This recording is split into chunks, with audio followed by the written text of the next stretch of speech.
Hello, I welcome you all once again to my channel Explore Education. I am Dr. Rashmi Singh, Assistant Professor, Department of Education, SS Khanna Girls Degree College, University of Allahabad.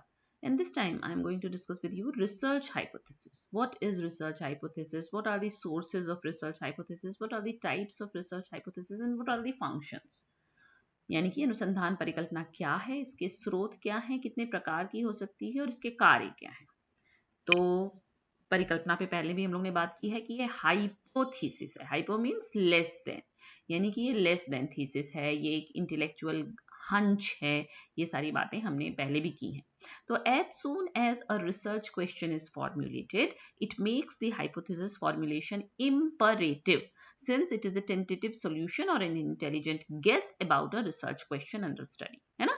यानी कि जैसे ही आप एक research question बनाते हैं वैसे ही आपके लिए परिकल्पना बनाना एकदम जरूरी हो जाता है, क्योंकि ये क्या होता है, एक टेंटेटिव सोल्यूशन होता है। एक आप अपने जो शोध प्रश्न जो होता है, आपका जो शोध समस्या होती है, उसके लिए आप एक सॉल्यूशन दे रहे होते हैं, एक आप गेस कर रहे होते हैं बुद्धिमत्ता पूर्ण about a research question under study. It is an assumption or proposition whose tenability is to be tested on the basis of its implications with empirical evidence and with the previous knowledge.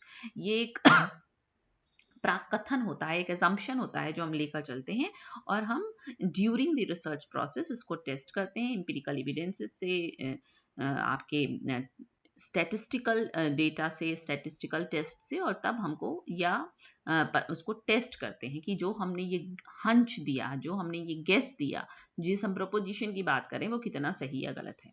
In the words of Van Dalen 1973 में ये कह रहे हैं, a hypothesis serves as a powerful beacon that lights the way for the research worker, यानी कि जो अनुसंधान करता है उसके लिए ये प्रकाश की तरह काम करती है।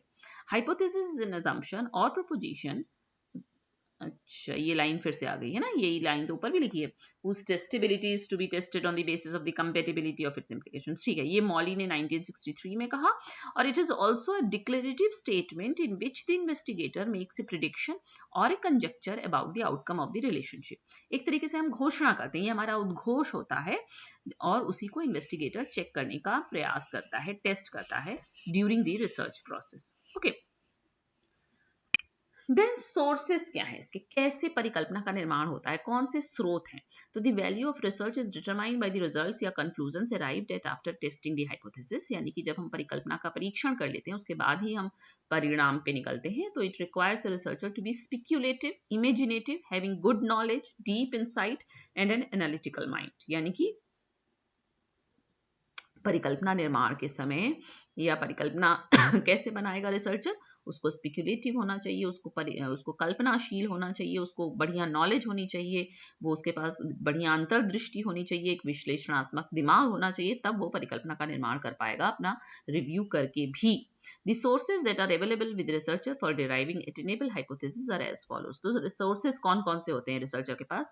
Experience and creativity of the researcher, उसका क्या अनुभव है और क्या रचनात्मकता है कि रिसर्चर क्या सोच सकता है कि अच्छा इस समस्या का ये समाधान हो सकता है। बैकग्राउंड नॉलेज उसके पास कितनी है। वर्सेटैलिटी ऑफ इंटेलेक्ट, बुद्धि का कितना इस्तेमाल कर सकता है वो। एनालॉजीज, कितनी साम्यता निकाल सकता है कि अच्छा पिछली रिसर्चेस में ये काम हुआ है और ये निकला है तो हमारी ये परिकल्पना हो सकती है।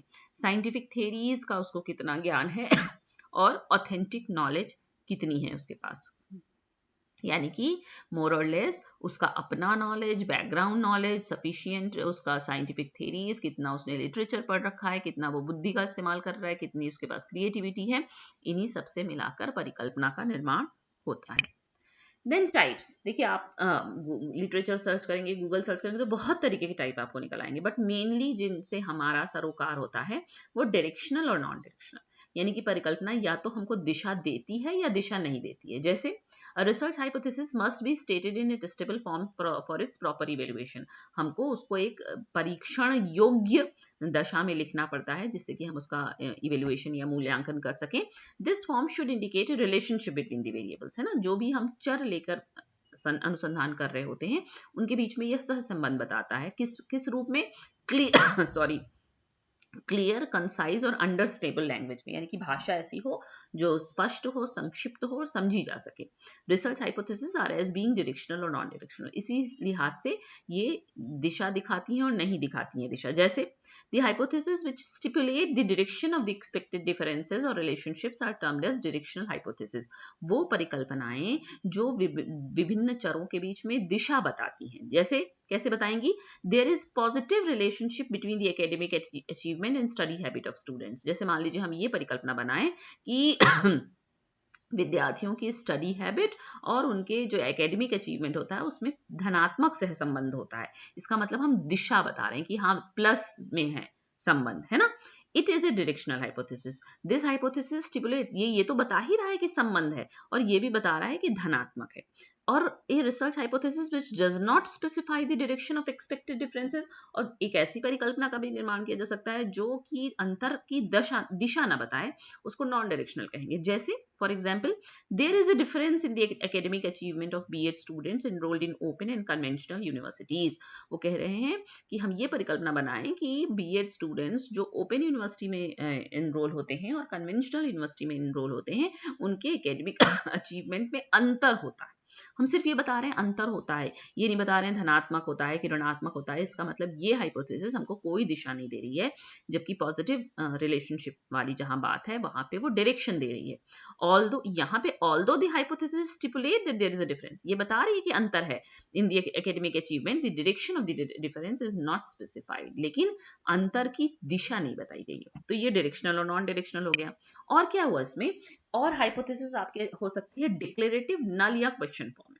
डिक्लेरेटिव जिसमें हम कुछ घोषणा करें, नल जहां हम न्यूट्रल रहते हैं, नो डिफरेंस, जीरो डिफरेंस की बात करते हैं, और क्वेश्चन जहां पे हम खुद ही प्रश्न पूछते हैं. जैसे when the researcher makes a positive statement about the outcome of the study, the hypothesis takes the declarative form. जैसे it is more or less directional hypothesis. ये जो डिक्लेरेटिव फॉर्म है, उद्घोष वाली जो बात है, वो मोर और लेस डायरेक्शनल हाइपोथेसिस की जैसे ही होती है. For example, the attitude of parents in the rural areas towards co-education at the primary level is significantly negative in comparison to the attitude of parents of urban areas is stated in the declarative form. हम खुद ही उद्घोषणा कर दे रहे हैं कि जो rural areas में parents रहते हैं उनका एटीट्यूड को एजुकेशन, प्राइमरी लेवल पर को एजुकेशन के लिए जो अर्बन एरिया के एटीट्यूड है उनके कंपैरिजन में नेगेटिव होता है. खुद ही हम दिशा भी बता रहे हैं, उद्घोष भी कर रहे हैं, तो ये डिक्लेरेटिव फॉर्म हो गया. नल फॉर्म में क्या होता है? The researcher makes a statement that no relationship exist. यहाँ पे हम ये मान के चलते हैं कि कोई अंतर नहीं है. यहाँ पे कैसे हाइपोथेसिस बनेगी? There is no difference in the attitude of parents of rural and urban areas towards को education at the primary level is an example of null hypothesis. देखिए मैंने एक आपसे पहले एक नल और अल्टरनेटिव हाइपोथेसिस की डिफरेंस का वीडियो शेयर किया था, आप उसको भी सुन सकते हैं फिर से, है ना.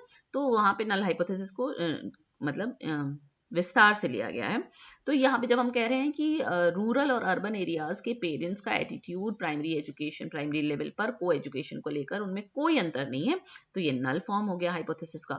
और क्वेश्चन फॉर्म में हम कहेंगे कि instead of stating what outcome is expected, हम कहेंगे will teaching students through mastering learning approach decrease their test anxiety. यहाँ में हम खुद ही प्रश्न पूछ रहे हैं, तो ये क्वेश्चन फॉर्म में हो जाएगा. ठीक है. या ऊपर वाले एग्जाम्पल को लेते तो कह सकते थे कि क्या रूरल और अर्बन पेरेंट्स के एटीट्यूड में कोई अंतर होता है को एजुकेशन को लेकर प्राइमरी लेवल पे, इस तरह से, है ना. दूसरा रिसर्च और नल, है ना. नल हाइपोथेसिस तो बहुत नल हाइपोथेसिस बनती है, बहुत बेहतर तरीके से उसको समझने की जरूरत है. तो रिसर्च और साइंटिफिक हाइपोथेसिस, मतलब कि रिसर्च को ही साइंटिफिक हाइपोथेसिस भी कहते हैं, इसी को ऑल्टरनेटिव हाइपोथेसिस भी कहते हैं, आपको आगे पता चलेगा. द रिसर्च और scientific hypothesis is a formal affirmative statement that predicts the tentative explanation of the relationship between two और more variables. It is a positive and general kind of a statement. ये तो research hypothesis हो गई जहां पे कि हम relationship का टेंटेटिव एक्सप्लेनेशन देते हैं. जैसे for example, there is a difference between the learning styles of boys and girls. हम ये बता रहे हैं कि बॉयज और गर्ल्स के लर्निंग स्टाइल्स में अंतर होता है, तो ये हमारी रिसर्च हाइपोथेसिस या ऑल्टरनेटिव हाइपोथेसिस हो गई, या जनरल हाइपोथेसिस, या एम्पिरिकल, या एक्सपेरिमेंटल, या थ्योरी, सब्सटेंटिव, ऑपरेशन. देखिए कितने नाम है इसके. उसके बाद this hypothesis however can not be tested, लेकिन इसकी हम जांच नहीं कर सकते, प्रूव या डिसप्रूव नहीं कर सकते, रिजेक्शन या फेल टू रिजेक्शन इसका नहीं होगा. It constitutes the prediction derived from a theory under test. It is also called an alternative hypothesis, as the conclusions are drawn only after rejecting or failed to rejecting null hypothesis. अभी आपको पता चलेगा null hypothesis और alternate hypothesis में क्या संबंध है. अब आ जाइए null पे. सीगल ने कहा कि that if the null hypothesis is rejected then the alternative hypothesis may be accepted. जब हम नल हाइपोथेसिस को रिजेक्ट कर लेते हैं तो हम ऑल्टरनेटिव या रिसर्च हाइपोथेसिस को एक्सेप्ट करते हैं। Thus, the alternative hypothesis is a prediction derived from a theory under test, whereas the null hypothesis is a hypothesis of indicating no difference or no relationship. यानी कि general hypothesis में हम किसी भी प्रकार के अंतर या किसी प्रकार के संबंध की बात नहीं करते, ये एक न्यूट्रल टाइप की हाइपोथेसिस होती है. It denies the existence of any systematic principles apart from the effect of chance. Chance के अलावा ये किसी भी सिस्टमैटिक प्रिंसिपल के एग्जिस्टेंस की बात नहीं करती है. It assumes that none or zero difference exists between two population means or treatments. ये मानती है कि दो population के means के या treatment के बीच में कोई अंतर नहीं है. null hypothesis is a statistical hypothesis. ये statistical hypothesis है क्योंकि आप इसको टेस्ट करते हैं, which is tested within the framework of the probability theory. The alternative hypothesis is an operational statement of research hypothesis. The research hypothesis is the prediction derived from the theory under test. ये बात हो गई.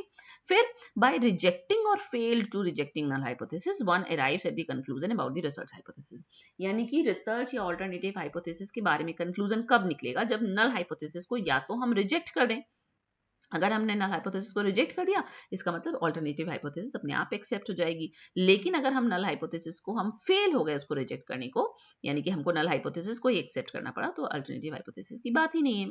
Thus, the relationship between research hypothesis and the null hypothesis is that if null hypothesis is rejected, then research hypothesis is accepted. Okay. अब functions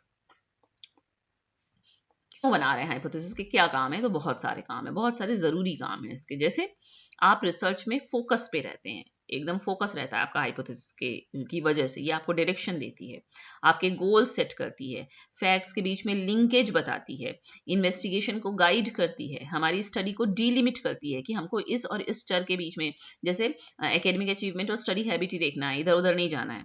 statistical technique आप इसकी वजह से लगाते हैं और फाइंडिंग्स डिस्कस करते हैं, और लास्ट में हमारे रिसोर्सेज, हमारे टाइम, मनी और एनर्जी को भी सेव करने का काम हाइपोथेसिस करती है. ओके. तो वैसे तो कोई भी टॉपिक इतना बड़ा है, कितना आप बताते जाइए, बात करते जाइए उस पर, लेकिन हमको अपने वीडियो को भी, अपने कंटेंट को भी डीलिमिट करना पड़ता है. लेकिन एक कंसेप्चुअल क्लैरिटी के लिए कि बिल्कुल ही ब्लंडर्स ना करें स्टूडेंट्स, है ना, कि null hypothesis, alternative hypothesis, directional, non directional, फिर आपका सोर्सेस, फंक्शंस, है ना, और एकदम प्रिलिमिनरी लेवल पे तो इतना साधारण सवालों के उत्तर देने में, या कोई आप समझ सकें क्या मेन अंतर है इनमें, इसके लिए. Okay. So it is a preliminary video on research hypothesis, types, functions and sources. Okay. So thank you and don't forget to like and subscribe my channel.